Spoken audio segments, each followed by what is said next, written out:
We're speakers night for the Royal Astronomical Society of Canada Toronto Centre. My name's Tom Luton. I'll be your host for the evening. Quick show of hands. Is anyone here for the very first time? Awesome. Welcome. Just so you know, we've got two types of meetings here at the Science Centre. Tonight is our speakers night, in which we'll have a professional member of the astronomical community come in and talk about what they're doing. And 2 weeks from now, we'll be having one of our recreational astronomy nights, in which a member of the club will be talking about what they've been doing. So tonight's speaker is Dr. Isaac Smith from York University, talking about a high-resolution view of icy Mars. Just a brief background on Dr. Smith. He got his master's in physics at the University of Missouri St. Louis in 2007, got his PhD in geosciences at the University of Texas at Austin, and did his postdoc work at Southwest Research Institute in Boulder, Colorado. And since 2018, he's been the assistant professor and Canada Research Chair at York University here in Toronto.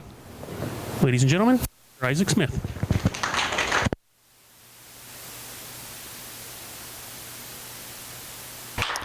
Thank you very much for having me. It's a pleasure to be here at the Royal Astronomical Society of Canada, and I hope you enjoy what I'm about to say.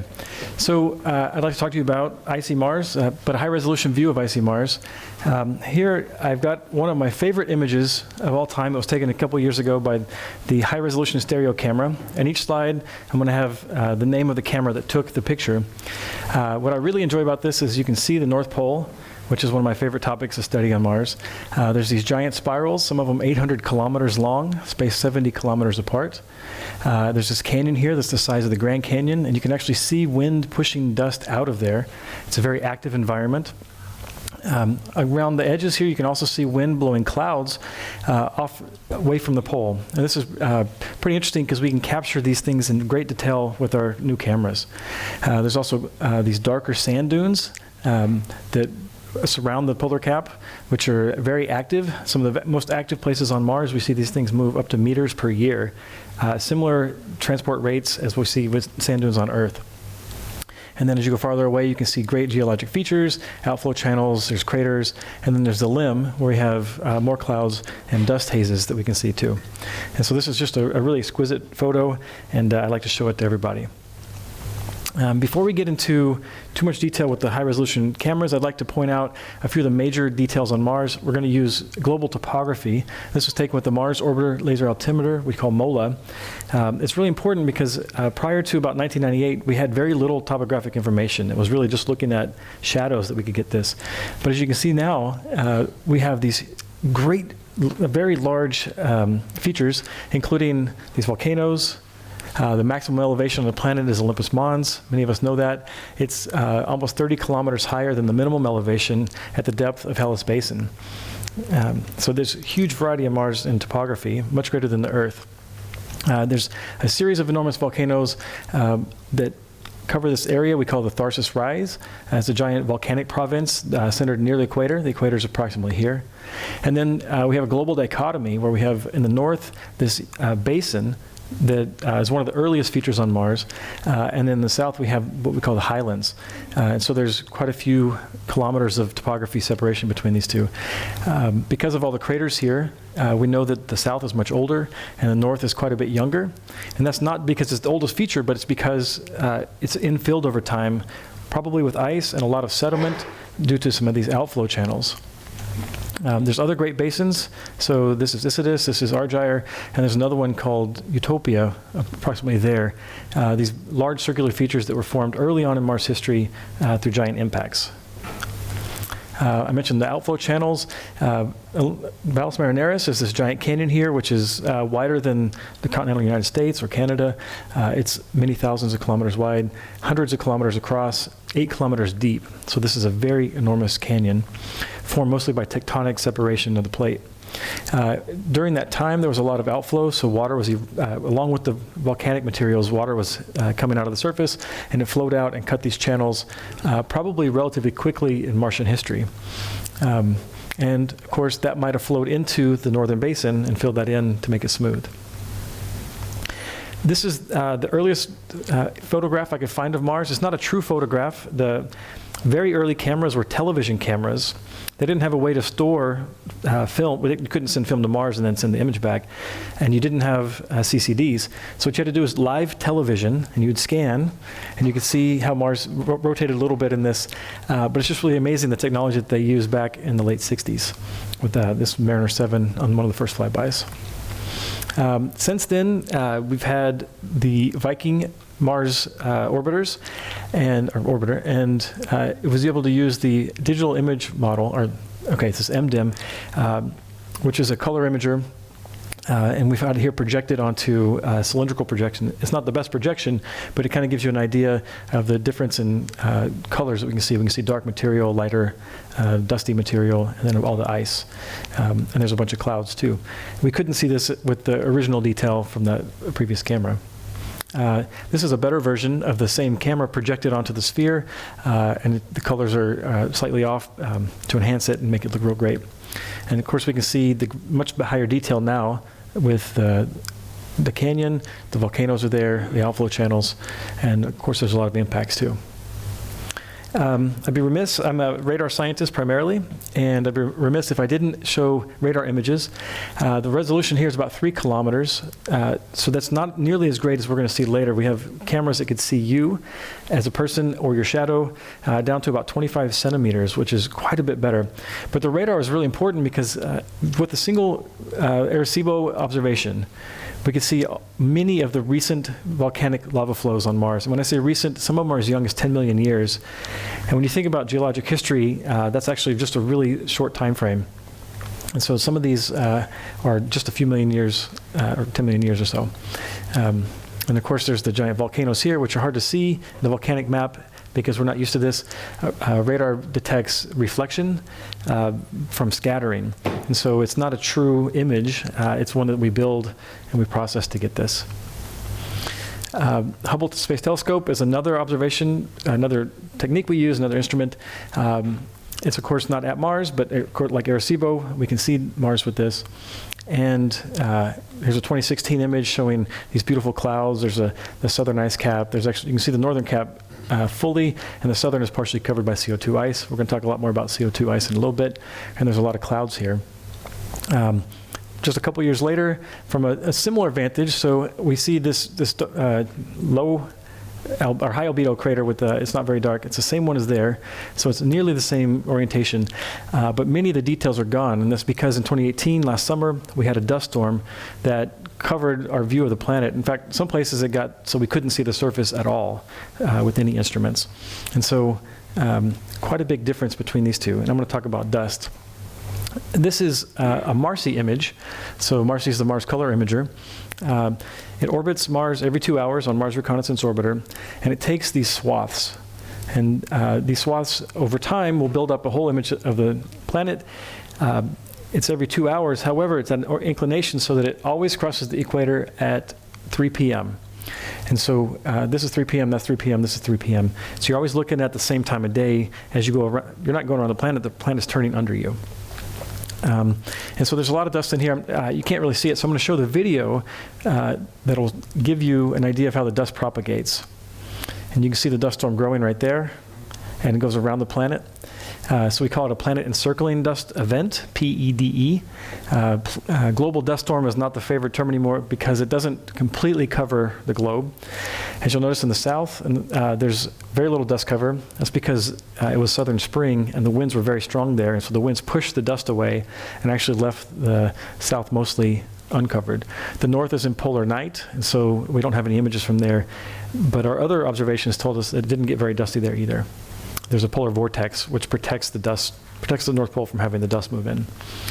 And then here's another image. It's kind of the same where we can actually track the dust with color. And so you can see how far it travels around the planet, eventually encircling it. And unfortunately here we have the 2 rovers. This is Odyssey.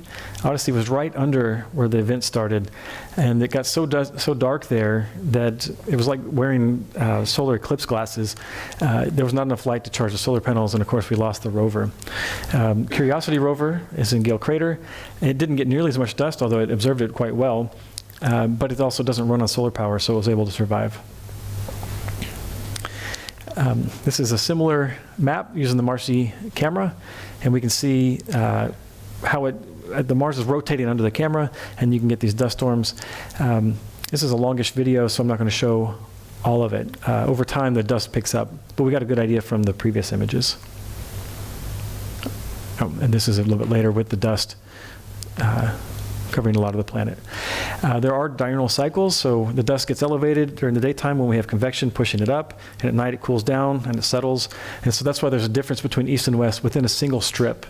You can see that on the west it's going to be a little bit warmer and more convective. Okay. I'm going to use the Mars orbital camera now, which is a little bit better resolution. This is the wide angle, but it still gives us much more detail than Marcy. And here's what a dust storm might look like near Valles Marineris. Here's another one near Noctis Labyrinthus, just on the other side of Valles Marineris. There's quite a bit of dust being pulled up, often by wind. Wind, we think, is the primary driver for causing these dust storms. Here's one of my favorite images of Mars. Besides Hubble, it's really hard to take an image of the full disk. And that's because a lot of our cameras are very high resolution. As I mentioned, we can get down to a few tens of centimeters. And they're really looking at these, what we call postage stamps. You have to step far back to get the full disk image. And there's only one camera that can do this at Mars right now, and it's the Indian Space Agency's Mars Color Camera, MCC. And it has a very elliptical orbit. And in that orbit, it gets far enough away that you can get the full disk. I really enjoy this one. As I mentioned before, the North Polar Cap is one of my favorite places. You can see that quite well here. You can see the sand dunes, all the different materials. So if you're not familiar, the lighter materials tend to be rusty. It's iron oxide. That's why it looks red to us when we look in the sky, and also on the surface here. But there are different gradations of that. The lightest places, besides the ice, the lightest places are dusty. So they might have centimeters to meters of dust that's this high albedo light color. The places that are darker are generally volcanic terrain, more recent. Hesperian age was the second age of Mars on the order of about 3 billion years. And so these are volcanic terrains that are quite a bit younger than the oldest Noachian terrains that are heavily cratered. And so it hasn't had as much time to rust yet. The other dark material is basaltic sand, probably eroded from those volcanic terrains. And often when you see a crater that has dark material in it, it's because it has the sand that was eroded from the basaltic lava flows. And so it's a mix of sand and competent rock. Here's another one from ISRO. This one I like because it has the polar hood. The polar hood is really interesting. Every winter in either hemisphere, we get these clouds that cover up the surface, and it also stops some of the radiation from the surface, keeping it a little bit warmer than it might be otherwise.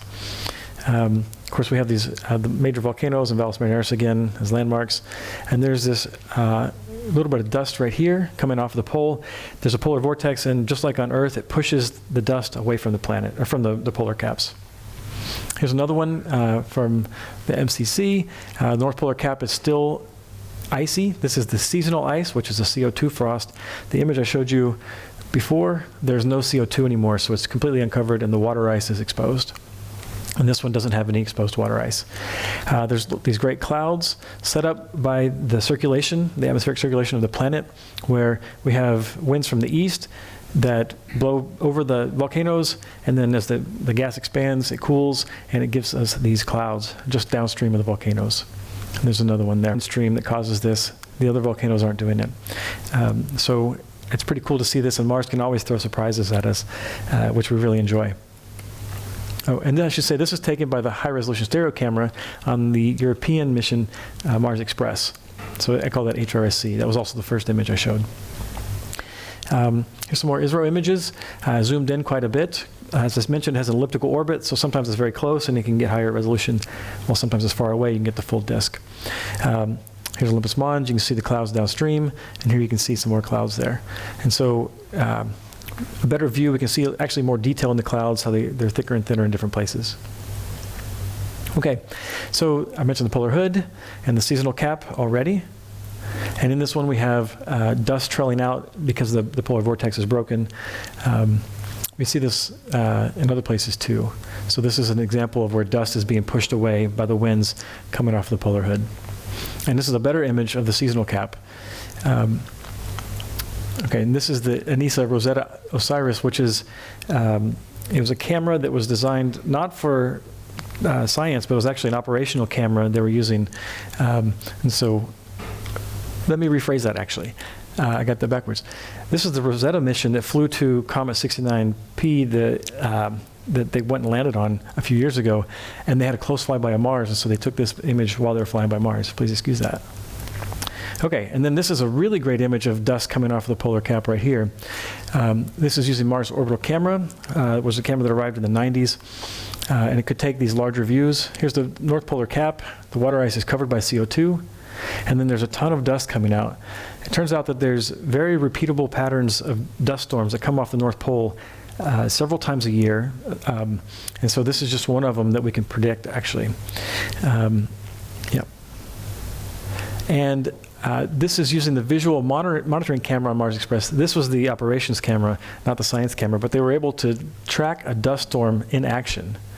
So this is a dust storm. You can see it moving. And it moves pretty fast, actually. So that's really cool that we can see that. So this was the operation camera. Okay, and then back to HRSC. Here's the front. And so the winds just on Earth, just like on Earth, have big fronts. And so we can see the dust moving from the right to the left. And in this case, it's moving over a beautiful dune field, which is not a saturated dune field. It doesn't have sand everywhere. So we have these dark olivine and pyroxene basaltic sands flowing across the lighter tone material. It makes this really stunning image when the contrast between that and the atmosphere are outstanding. And this is using the same camera. And so here you can actually see two motions. So there's one going this way, and there's one going a little bit different. A stereo camera takes two pictures, so it looks forward, and it passes a little bit, and it turns around and looks back. And so we can get some motion because we can reproject these together. So one of the motions you see is actually parallax caused by this change in the camera angle. And that's the higher ones. But the other ones are true motion by the clouds across the ground. And so this is a really cool camera because we can see clouds moving on the order, this is on the order of seconds that we see this much detail. Okay, I mentioned before about Mars Orbiter Laser Altimeter. It's a great instrument.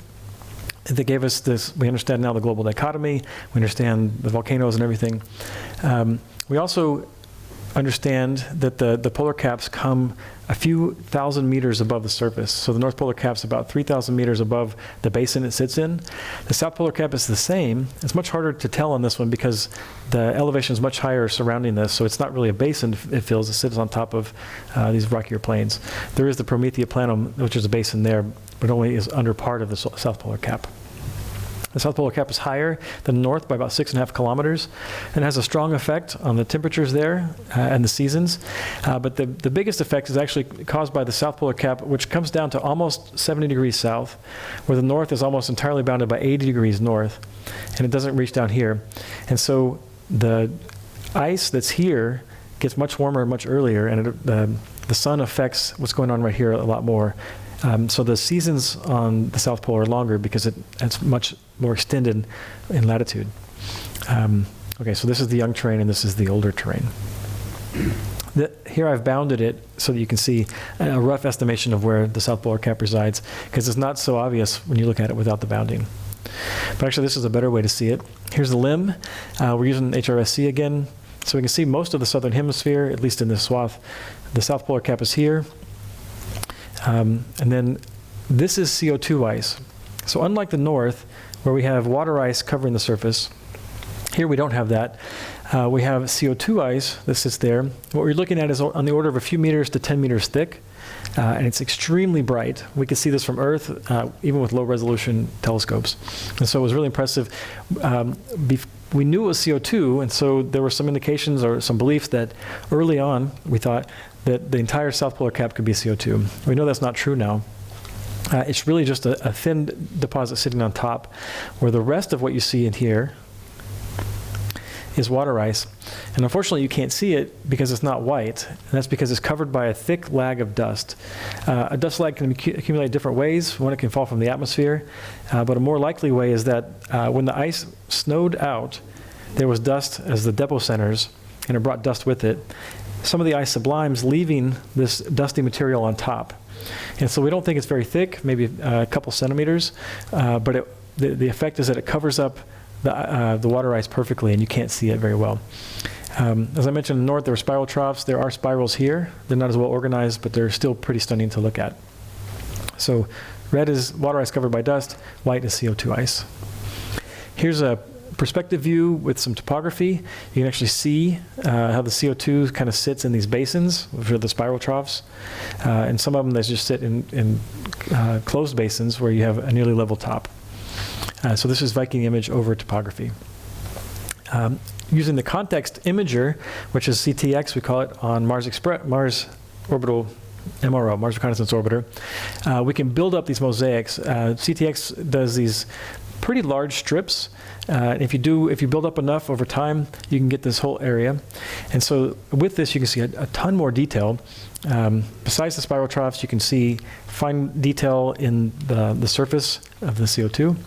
And there's sublimation pits and there's other things I'm going to zoom in on. So we're going to look here next. This is using the context imager, but at full resolution.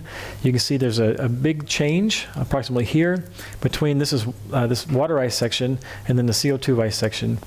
In the CO₂ ice, we have what we call Swiss cheese terrain. It's pretty obvious why. The sublimation pits move outward.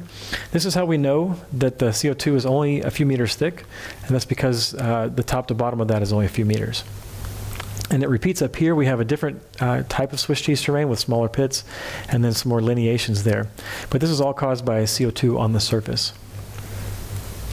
And then using the high resolution imaging science experiment, also known as HiRISE, we can zoom in much farther down to the meter and submeter scale. And here what we have, the classic thumbprint terrain. It doesn't cover the huge area on the South Polar Cap, but we can monitor this from year to year, and we see it moves just a little bit. And so the thumbprint terrain is a really cool part of that cap. Here are some sublimation pits where we can observe that something below is subliming, and then they get filled in with more ice. This is again from the context imager. And these pits are about 1 kilometer wide. So that's really cool to see these pits can be so large. But I'm going to show you a bigger one in a second. This one's on the order, it's even bigger. So down in this section, and here we have an example of that where it's uncovered, and so it's mostly exposed. We have Swiss cheese here forming right now, and this is a few meters thick of CO₂ ice on top of what we believe is primarily water ice with some dust in it. And these polygonal terrain, so you can see a lot of polygons there. We believe this is because of thermal cycling that causes fractures in it. But what causes a sublimation pit is actually a sublayer of CO₂ that we didn't detect until 2011. We used the Mars Reconnaissance Orbiter again, the shallow radar, of which I'm a team member and a co-investigator. SHARAD, you can't see the actual instrument, but you can see the dipole antenna that resides on the back. As it flies over Mars, we use it to send signals down to the surface and record the reflections that come back. It's just optics. It's the speed of light, using the same principles we have for other telescopes. But it reflects back, and we can use the reflections to learn about what's beneath the surface. So here's an example. You see the spiral troughs. They're exaggerated here just to highlight their detail.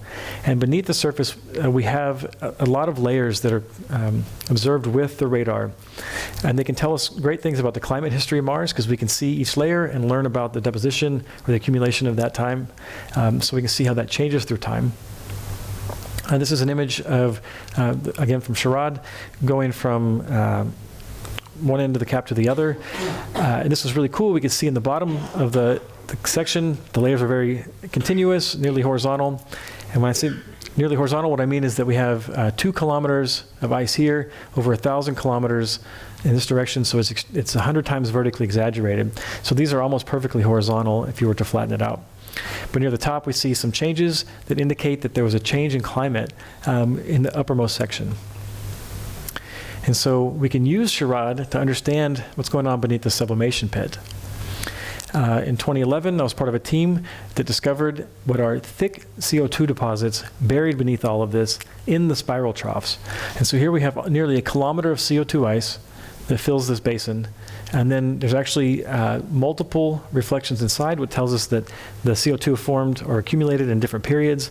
And that means that we have a climate signal, a repeating cycle that we can see the CO₂ deposition. And so what the sublimation pit is the CO₂ that's been covered by water ice being exposed and subliming. We've been able to map out the extent of it, so that's what this black dashed line is. And we've been using Charade with a 3D processing to measure the thickness of it.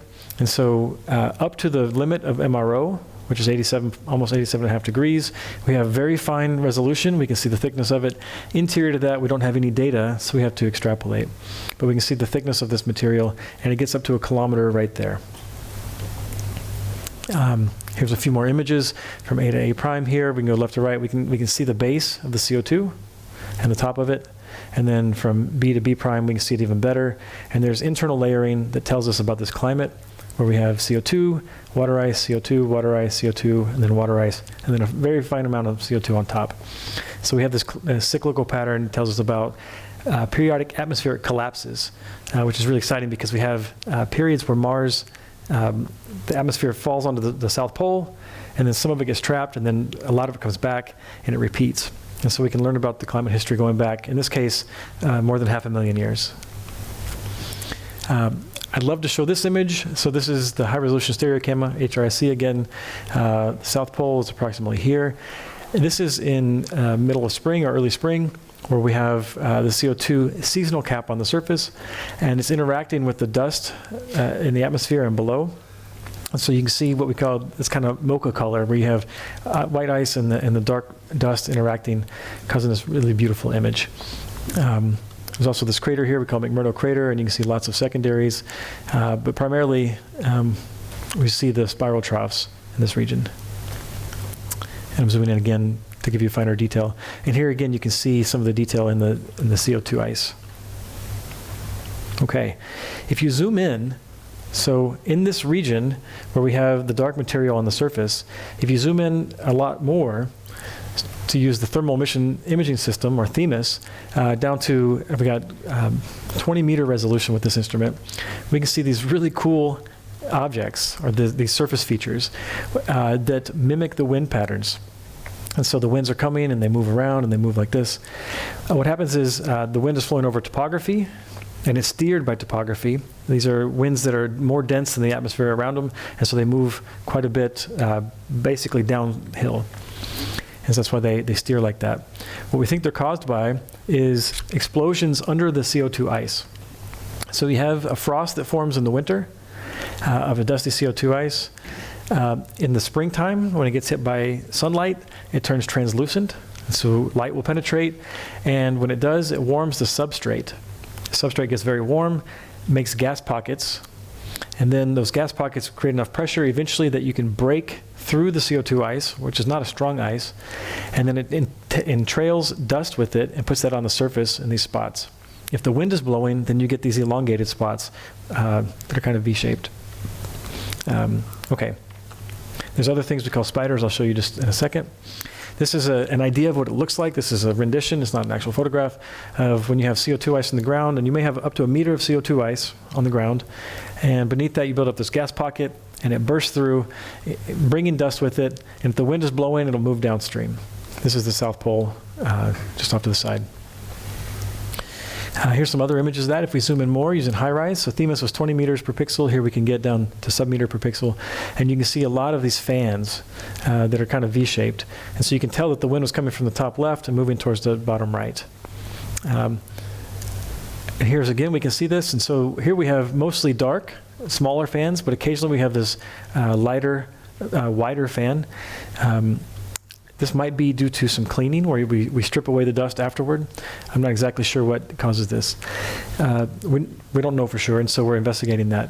I want to mention that a colleague of mine has created a citizen science project mapping these fans. His name is Michael Aya, and he uses these fans and hundreds of volunteers to map the orientation to figure out which way the wind is blowing. With that, you can also get the wind speed, because you can model how high these jets should push into the atmosphere and how far that should travel downstream. And so we can use this to learn about wind speeds, mesoscale, atmospheric circulations, and those things. So I mentioned spiders. A spider happens to be similar to the jets, although it's a repeating one in the same place every year. So you can see why they call it a spider. It looks like it has lots of legs. There's a dark material. These are the same jets and fans that come up. What we think is happening here is that you have the CO₂ ice sitting on top of an existing hollow caused by previous years bringing dust to the surface. And so this becomes a source for the next years to do that. And over time, you can build up these dendritic patterns where the gas flows through them until it finds a place where it erupts. And they get quite a lot of detail. Here's a bunch more spiders in a different region, still using high-rise. Some of them have fans and some don't. And we're still figuring out why that is. Here's an extremely complex one that we've tracked from year to year, and you can actually see how it changes by year. So looking at how complicated it is. Early on, it was just a few branches, and each branch then had branches, and then those branches had more branches. And so this is a quite complex spider, also known as an araniform. That's the technical definition. Araniform is just spider form. Okay.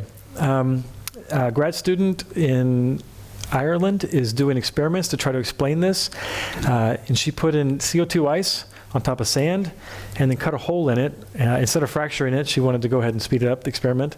And when she did, it did exactly what we'd expect, where it entrained the sand and then pushed it up. I don't have a video, but the sand would shoot many tens of centimeters into the air, and it would then fall down onto the sides. And so just a block of CO₂ ice with a hole in it will create these features we call spiders. And so it was quite a well-designed experiment to show this effect. In my own lab, we're starting to make CO₂ ice. This is a chamber that I've inherited and then upgraded quite a bit in order to make CO₂ ice inside of it. Here we use liquid nitrogen to cool a plate. And that plate gets cold enough that the CO₂ atmosphere inside the chamber freezes onto the surface and gives us the observations we're looking for. And so I'm going to show some images that are 1 second apart. And that's the important thing here to see. So I've got a camera inside the chamber. The camera is approximately here, looking down onto a plate. And so here we see the fractures. These fractures are caused by a thermal gradient. So as the ice starts to form, the bottom of it gets really cold. It's touching the plate with liquid nitrogen, but the top of it's closer to atmospheric temperature, close to what we feel right now, room temperature. And so it causes a thermal gradient that will create fractures. 1 second later, we see that the fractures have healed themselves in this region, but over here, they form new fractures. And 1 second later, we've gone back. So starting here, and so in a matter of 2 seconds, we form these fractures. There's none here. These form and these heal, and then these form again and those heal. This is really impressive that CO₂ can react so fast. It also explains how we can transfer from this dusty CO₂ snow that forms a thick 1 meter or so deposit to translucent CO₂. Because if it's fracturing or if it metamorphoses, which I think is what's happening for that thicker ice, it can recrystallize, in this case, within a second. Probably the thicker ice takes a little bit longer. But when it's hit by sunlight and gets that energy, it can recrystallize extremely quickly and then go to fully transparent. Okay. So I showed this image in the beginning. That's the North Pole.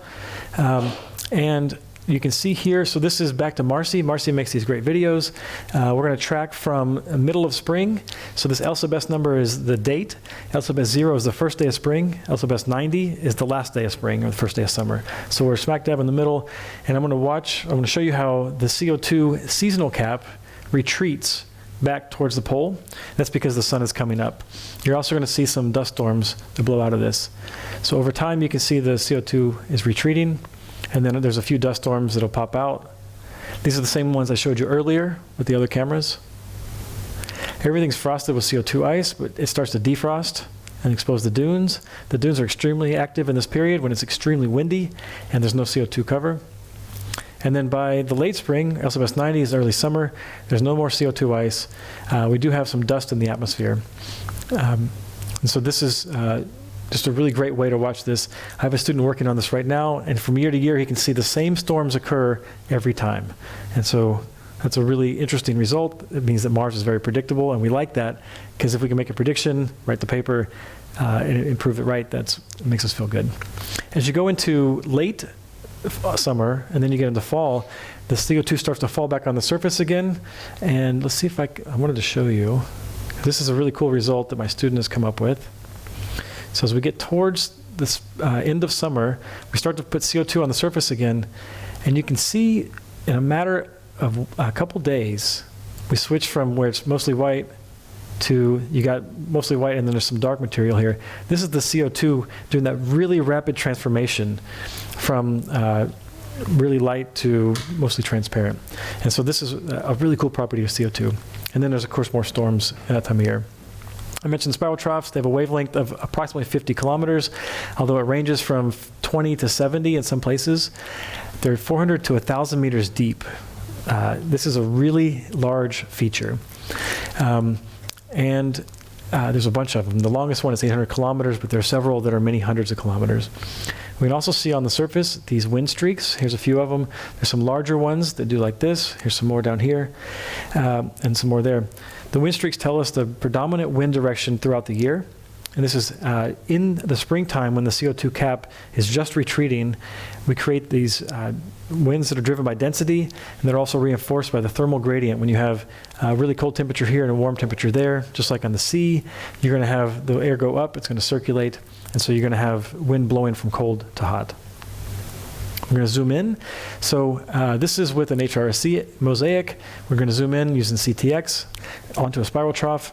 Here we can see layers exposed. We can also see some wind streaks, which is great. We're going to zoom in again. I should say it. This is layered terrain, and this is banded terrain. It looks a little different. It has to do with removing ice from here and then depositing it there. It doesn't look like ice because it has some impurities. Those impurities are dust. This is mostly pure ice, and this is up to a few % dust. The dust really changes the color of the ice. Okay, so here's another image from Themis. It's projected onto topography, so you can kind of get an idea that there's lots and lots of layers here that expose at these spiral troughs and at the margins where we have ice retreating. And each layer tells us about the deposition history and the climate at that time. And so we want to go sample these layers. We zoom in with high-rise, this is zoomed out for high-rise, but it's zoomed in from the other images, and we get some pretty fine detail. There's many thousands of layers. We zoom in again, we can see more detail, and we zoom in again, we see more detail. And so the layers aren't perfectly contiguous. They do have interruptions, and this tells us something about the composition of the ice. But as far as, this is better than 1 meter resolution. At our finest resolution, we're still finding new layers, and so we suspect that there are layers that might be on the order of not necessarily seasons, but multi-annual timescales to see if we were able to go and look at it finely with a drill, for example. We expect to see that on the order of millimeters or centimeters. Okay. This is using Themis again. Here's a spiral trough. I've changed the coloration to show you, because I want to highlight a feature that's going to change between this image and the next image. The wind is coming from the top, which is north, and south is down to the bottom left. This is taken, I think, 2 days apart. What you have here is the wind's blowing in, and at some point it causes this cloud to form. This is an elongated cloud that fills the bottom of the spiral trough. And the cloud here is optically thick, which tells us there's a lot of ice in there, enough to actually change the surface elevation by about 1 millimeter per year. So we've shown that these exposed layers are retreating by about 1 millimeter per year, and that down at the bottom where I showed that banded terrain, it's accumulating at about 1 millimeter per year. That's on average. Some places are faster, some are slower on the cap. This is another image of the cloud. It's actually got some great detail also from the wind streaks. These are vortices that are parallel to the flow. So north is up, the wind is flowing down into the trough, and at the bottom we have a cloud. The cloud is the same as this cloud. It's not the same photo, but it's the same principle what's happening here. And so we have the streaks moving in. At the bottom we have just a huge jump in thickness. It goes from about 100 meters thick here to 800 or so meters thick here. So a big change right at the bottom of the spiral trough. We're able to see with the radar if we zoom in on the layers, I mentioned how we can see climate history, and there was a change in accumulation, a change in that migration of the troughs. And so the migration comes from eroding material here and putting it there. That's the millimeter per year. If you change from 0.5 millimeter to 1 millimeter, then you get a change in the slope or the trajectory of the spiral trough. And this is one of the troughs. This is another one. And we can see that in the stratigraphy. And we've been able to use that to show that about 370,000 years ago, Mars experienced a climate change from glacial to an intraglacial, where we are now. So we're in an intraglacial period on Mars. We published this in 2016. Okay, back to here. I'm going to show some detail in this section.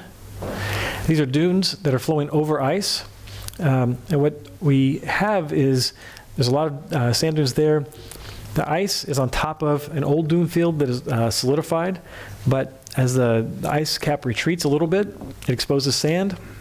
And that sand can be removed from there, and then it can form dunes on top of the ice. So this is a really stunning image, again by HiRISE. We zoom in more.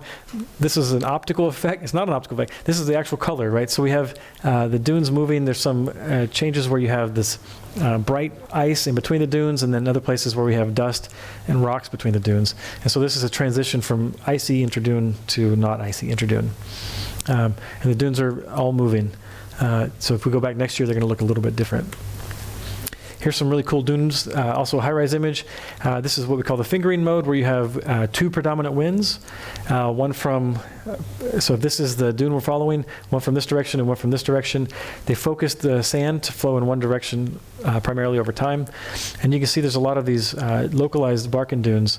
What happens is when you don't have enough sand to form a full sand sheet, you end up with individual dunes marching over the surface. And the surface is not involved in the saltation that creates the dunes. Eventually, they get much more complicated when you have enough sand there so that they can connect. Here's some dunes that are covered by CO₂ ice. I really like this image because it shows kind of the reddishness of Mars, the dark dunes, and also the ice gives you a little bit more reflection than you would normally get. They're all moving kind of towards the upper right. Here's another image of a similar location near the North Polar Cap. In this case, it looks like you might see trees, right? But they're not actually trees. If you remember from the south, when you build up enough CO₂ ice, you can have eruptions. And it will entrain the stuff that's below and then deposit that on the surface. That's what you're seeing here. And so there's this dark dune material that was entrained when the gas pressure broke, and then it deposits it on top of the ice. And so you've got the pink ice, which is really not pink, it's got a lot of dust in it, gives us this color, and the dark sand material is coming out on top. If we zoom in on this spot, you'll actually see in action one of these plumes that are caused by the eruption. So when the CO₂ breaks, you entrain the gas, or the gas entrains the sand and dust, and so you can actually see it as it's happening. And that's really cool. Here's some more where we have these things forming on the slip faces of the dunes when it's covered with CO₂. So the CO₂ acts as a geomorphic agent where it helps change the surface, primarily due to loading. When you put enough mass on it, the dune's going to slump a little bit, but also due to this gas pressure beneath. These are dunes, but they have these really cool streaks on them. So again, it's a HiRISE image. We see on the backs of the dunes dust devil streaks, and on the front of the dunes, we see that, and we see these slope streaks. This puzzled us for a very long time. What would cause that? On Earth, we see gullies. Gullies are formed by water. But water doesn't exist when you have CO₂ ice on the surface. It's minus 100 Celsius, minus 120 Celsius. It's not warm enough for liquid water, so what must be causing this? Scientists thought, well, maybe it's rocks. If you have a rock flowing down a hill, it can dig in and make these streaks. And that was a possibility.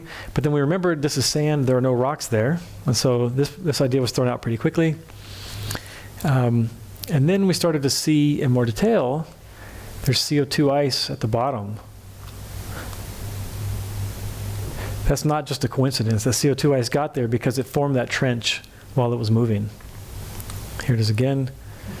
And here's another one in the process of sliding down. This is done repeatedly, so it takes more than one CO₂ block to do this. And actually, it's not just the CO₂ pushing. There's another effect here. So here's a colleague of mine, Candy Hansen. She's on a dune. It doesn't look steep, but it's actually pretty steep. It's just the way the angle was taken. She has a block of CO₂ ice. she lets it run downhill, and it forms a trench. It's not a deep trench, not in this case, but if you do it over and over and over, you're going to form a much deeper trench. What happens is, it's like playing air hockey. You have gas supporting this, and that's because the CO₂ ice is supported by sublimation from below. It's traveling over the warmer dunes, because they're black, and so they absorb more heat. It warms it from below, and then you get this effect where you're pushing gas away, and you kind of hover. As you push, though, you push away the sand. And so then you can create these streaks in that way. So that's how these things formed. And that was really cool to figure out. That was only a few years ago that we really identified the process. So as I mentioned, on the back of the dunes, we see these streaks that are caused by dust devils. Dust devils are extremely prominent on Mars. There are some locations where we don't see them, but there's some places we see them multiple times an hour. This is an example of one we caught from high-rise looking from above. Here's the cloud, so it's putting dust into the air. This is the shadow of it. It doesn't look like it matches perfectly, but that's because the sun's coming from a low angle, and so most of the shadow you see is from the lower section, and there will be more shadow off to the right. And here we have, oops, is it going to do it? Oh, this is supposed to play. There it goes. We can actually see the dust devils move and form. So these are just in a few seconds. These photographs are taken seconds apart. And we can see these things form. And with all the detail, we can imagine that you get a really complex crossing of these streaks. This is one, a place on Mars we found. Wait, that's a Jackson Pollock.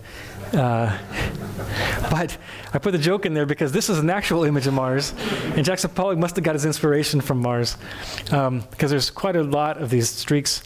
One cool thing about them is that they can form in a single season, and in the next season we have a lot of sand, dust fall on them again. It covers them up entirely, and the next year they'll come back and do the same thing.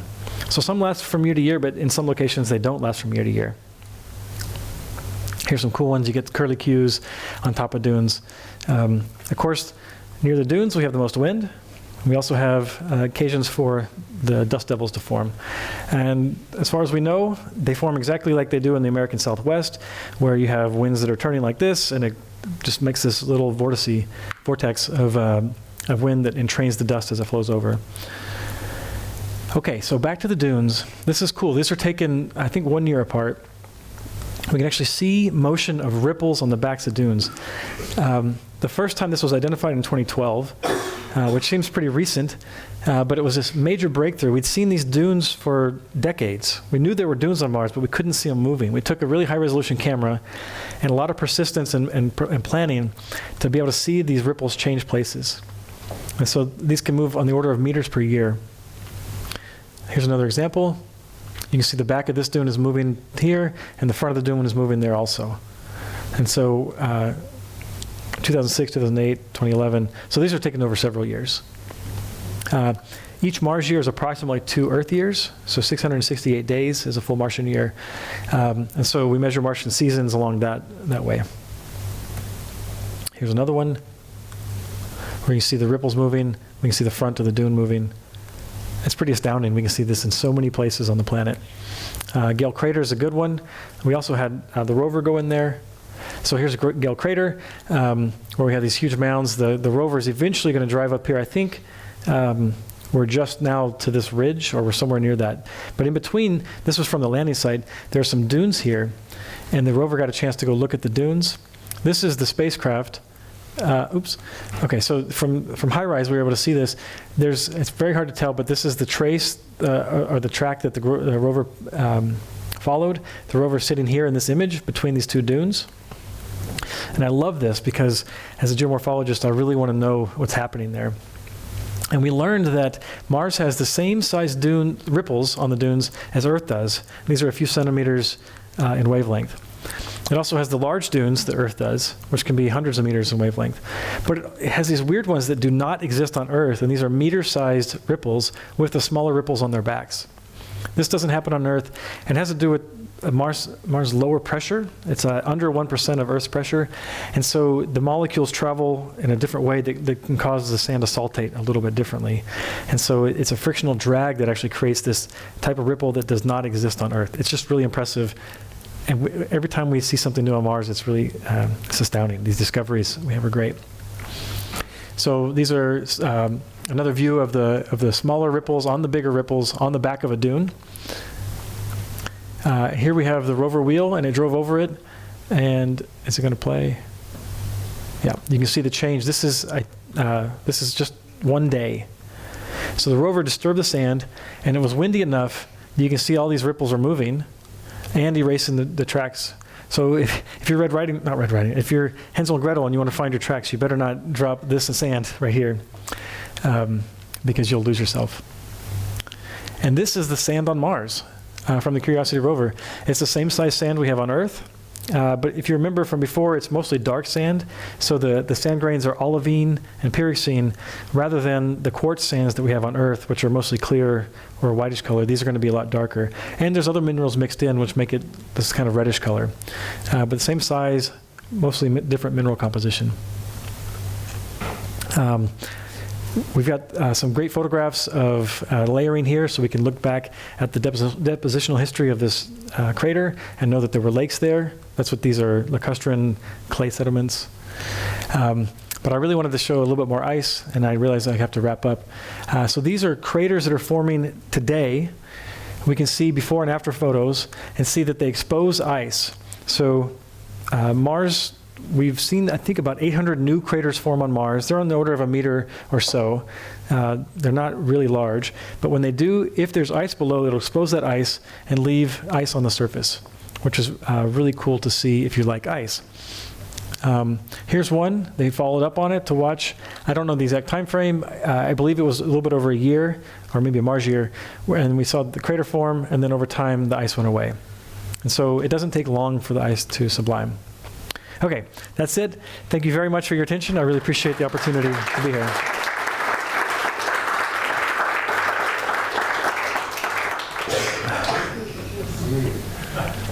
Thank you. Do we have any questions from the audience?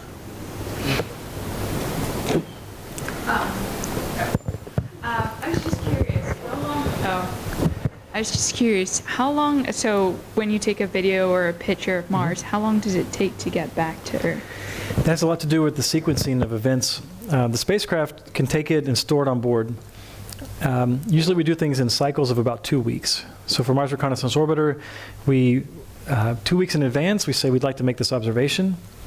And then during the following, so that's 2 weeks early, and then during the 2 week period we're planning for, so almost a month later, the sequence happens and we acquire that observation. It stores on board until we have time to download it. You can't download always. Sometimes sometimes the spacecraft's behind Mars. Sometimes it's, right now we're at a we're solar conjunction, I think, so we don't get much data. So it really depends on the data rates, and that has to do with where Mars is in its orbit and where Earth is in their orbit. When they're really close, you get high data rates. You can maybe get it back in a couple days. But sometimes it takes a couple weeks. But never more than a few weeks between when it's taken and downloaded.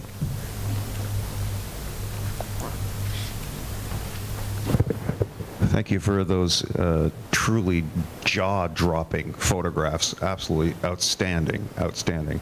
And based on the hostility of the Mars environment, I'm going to make sure that when I buy my condo there, I'm going to buy the top floor for sure. Yeah. But I wanted to know, other than hydrogen, carbon, and oxygen, although I know Themis and HiRISE aren't spectrographs per se, but indirectly, have you noticed any other minerals or discovered any other minerals on the surface of Mars? So Mars is extremely rich with geologic material. We see clays, and clays probably formed in an aqueous environment, so there must have been standing water on the surface. And so we see phyllosilicates, aluminum and magnesium phyllosilicates. We see a lot of iron oxide, of course, from the rust, and the basalt, the black material that was volcanic material, we see a lot of that. The gases are primarily CO2.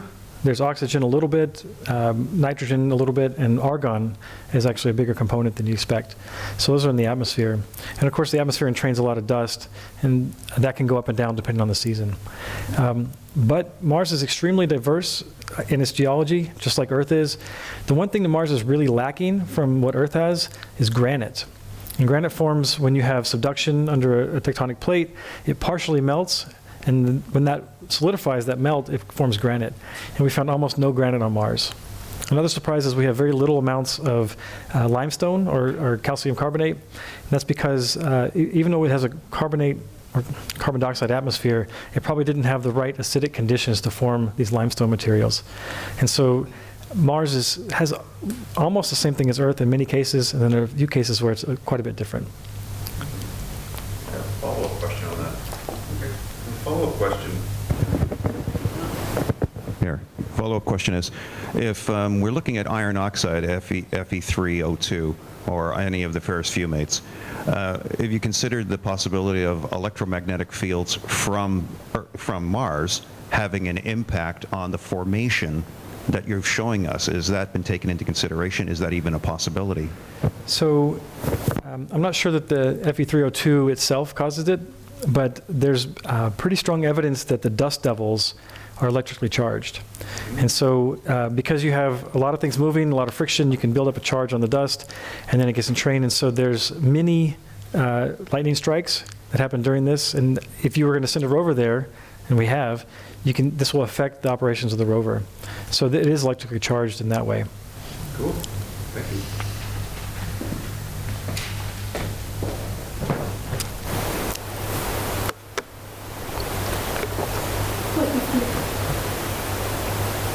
Excuse me, question from the chat room. When we actually go to Mars, will it be advantageous to place a base near the poles because of the dust storms? So that's a really good question. I mentioned earlier how the poles were protected from the planet encircling dust event because the winds pushing off the poles were there. There are numerous reasons to go to the poles. One of them is because there's abundant water on the surface. Humans have to have water. We can use it to drink and shower, but we can also split it in hydrogen and oxygen and use that as rocket fuel to get home. Because of that, there are obvious advantages. There's also one, if you're standing at the North Pole and the sun never goes down, instead of having your solar panel flat, you can have your solar panels vertical, and you can get 24-hour sunlight. And so then you can use that to charge your drills, so you can run your drills, or you can convert the water and split it. And so there's a lot of advantages. However, there are some disadvantages too, and that's the winter. And the winters are very long, over 300 days. And so you wouldn't necessarily want to go there unless you could go for a short period when you can get all that energy and then move. So most often what we talk about is going to a place where we know the ice is close to the surface, not at the surface, but somewhere close to 30 to 40 degrees latitude in either hemisphere, but probably north, because the water ice is only a meter or so below the surface. If you can scrape off that material and you can get the ice, then you can get the high energy from the sun all year round, and you can also get the ice that you need. And so that's what we're looking at sending humans right now.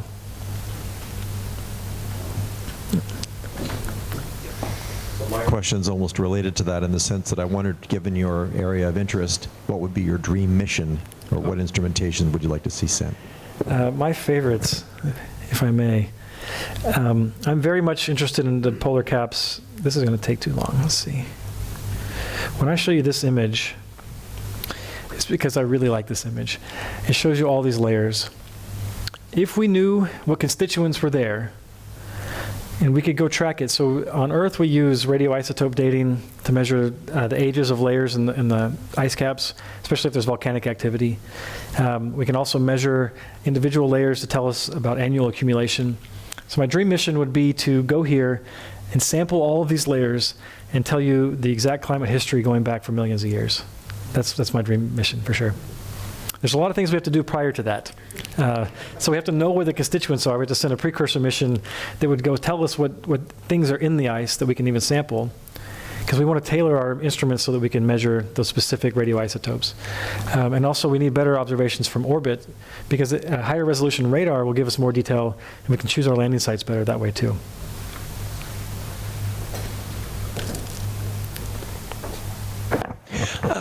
I notice that the geographical North Pole isn't at the center of the ice cap. That's right. That's not easily explained. So the north is actually a little better than the south. So the geographic pole is about there. If you include this whole thing, it's roughly there. The south is actually quite a bit farther off. But there's a lot of local things. So this canyon didn't form in a single event. It happened when the ice cap was growing. Winds would funnel into this pre-existing location and just prevent ice from ever depositing there. We have reentrance where the winds are very active in this region, so they tend to erode right there. One thing to keep in mind is it may not look like it, but we also have, this ice is much thinner. So here we have 2 kilometers of ice. Here we only have a few hundred meters of ice. And so the climate is driven by a lot of things, including the tilt of the planet. And also, if you were able to look farther off to the side, there are volcanoes on this side where there are no volcanoes on this side. They set up circulations that drive the deposition, and so that'll change the symmetry of it. The South Pole is even more complicated because you have Hellas Basin on one side, and you have Argyre on another, and if you go 60 degrees away, there's nothing. So it sets up these currents that don't allow ice to form in one region, but do allow it to form in others.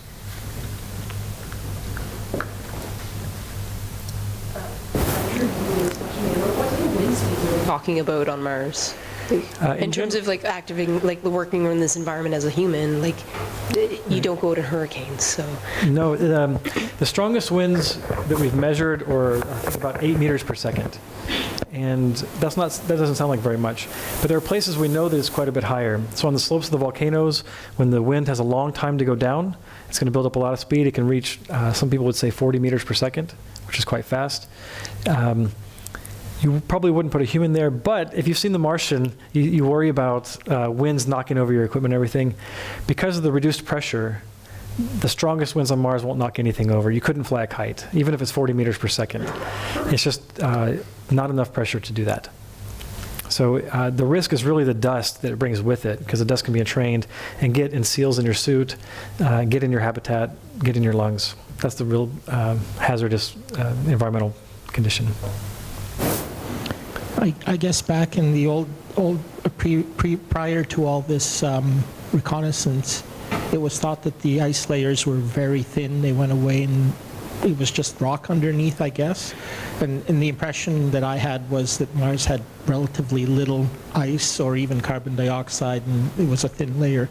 But what you're saying is that there are like hundreds of meters or kilometers. Yes, yeah.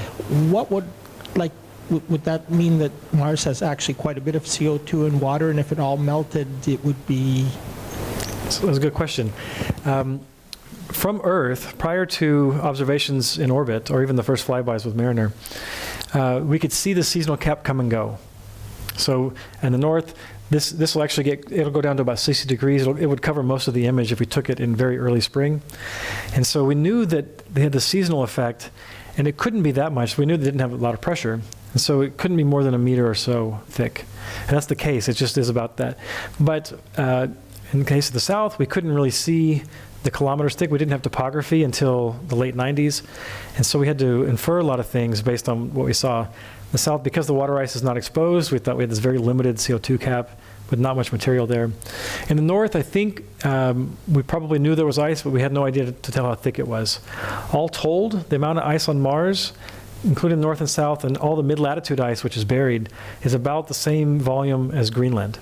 So there's actually quite a bit of ice on the planet, much more than we would have thought 40 years ago. For CO2, the current atmosphere is like 10 to the 26 kilograms in mass. The buried CO2 deposit I mentioned earlier, we found with the radar, has almost exactly the same mass. It's like 10% more mass than the current atmosphere. So we've heard sometimes Elon Musk will joke about nuking the South Pole of Mars. He wants to do that to release that CO2 to double the atmospheric pressure. And if that would make it easier for humans, I think. So, yeah, quite a bit more than we thought. There's another one. Right here.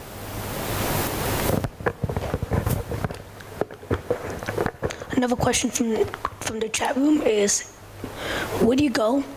And follow up, do you like potatoes? Great questions. I love that movie. The Martian is really entertaining. And except for the wind speeds knocking stuff over, it was actually quite accurate. I would love to go. It would have to be a quick round-trip mission. I would not go one way. I enjoy walking barefoot way too much. I enjoy eating cooked food rather than microwaved food. And so it would be a huge sacrifice to go. for the exploration and to go see it. Yes, I love potatoes, and so yeah, hopefully you wouldn't have to eat only them.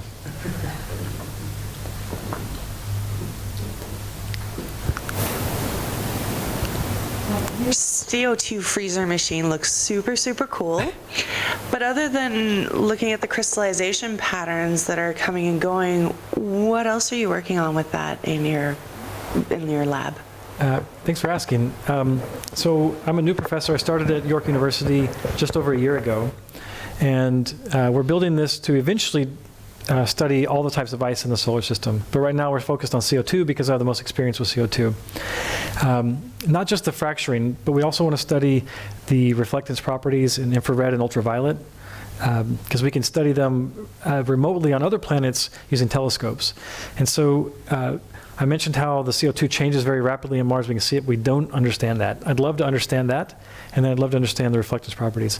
But eventually what I really want to do is grow nitrogen ice, because Pluto has nitrogen glaciers, and no one really understands them. And I'd love to grow nitrogen ice in there and see how it deforms and see what it does, because no one's even done any experiments like that. So, What crazy temperature would that be? That's a good question. So CO2 is 150 Kelvin approximately, so minus 125 C. To get to Pluto temperatures, you have to be about minus 200 or 210. So it's really cold.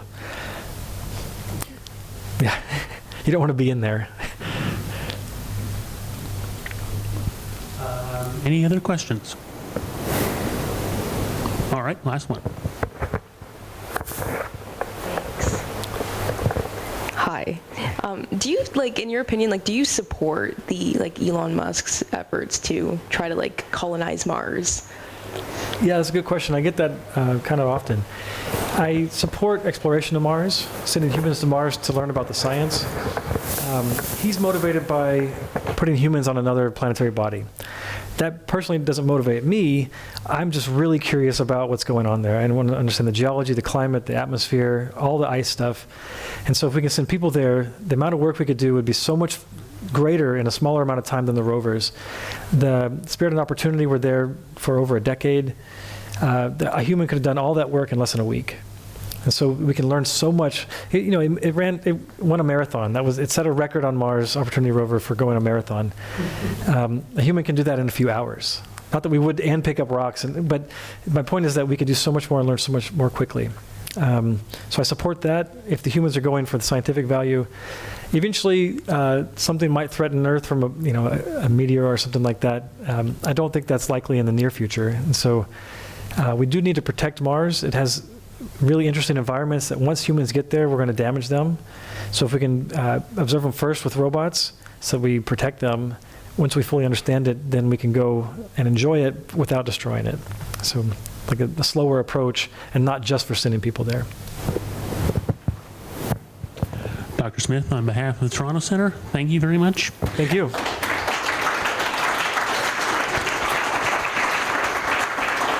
We'd like to present you with a little token of, now it's got some images, not quite as high resolution. And unfortunately, Mars is not part of the calendar this year, so you've got a few other things to look at now. Thank you very much. Yeah, I really appreciate it.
Our next meeting here at the Science Center is on the 13th of November. It's going to be a recreational astronomy night.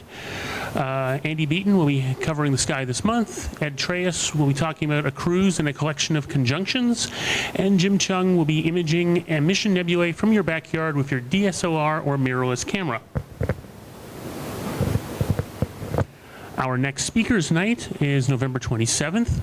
Our speaker is Renee Hlozek of the Dunlop Institute of the U of T, and the topic is to be announced.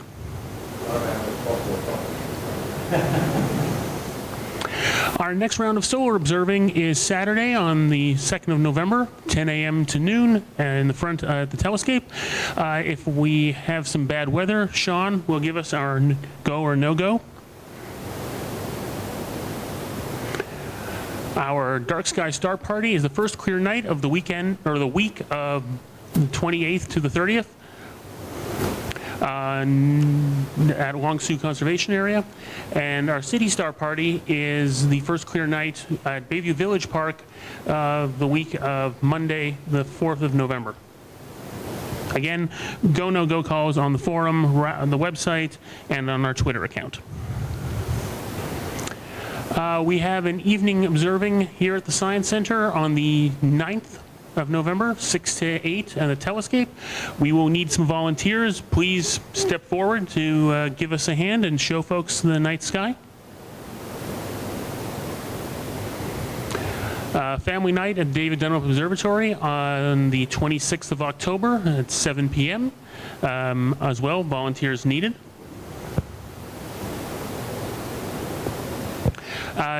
You've heard the word volunteers needed quite a bit. As always, we're looking for people to help. We're looking for people who can do some outreach.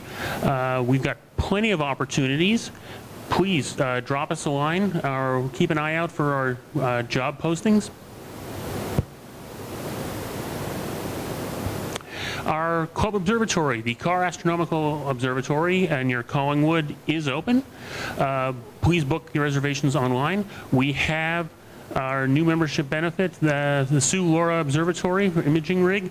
You will have to bring your own camera. Just a reminder that we have a telescope loan program for the folks who are new. We've got a large number of different types of telescopes available that you can borrow, you can try before you buy. We've got a couple of members in the audience. Oh, no, sorry, we do not have any members of the loan program here tonight. My apologies. Normally we've got several. And probably the most important slide of all, the meeting after the meeting. A few of us gather together at the Granite Brew Pub at the corner of Mount Pleasant and Eglinton. There's free parking, and we are in the back room. We've also got some calendars for sale, the same ones that I've just handed over to Dr. Smith, if you'd like your own copy. And that concludes the meeting. Ladies and gentlemen, thank you for joining us.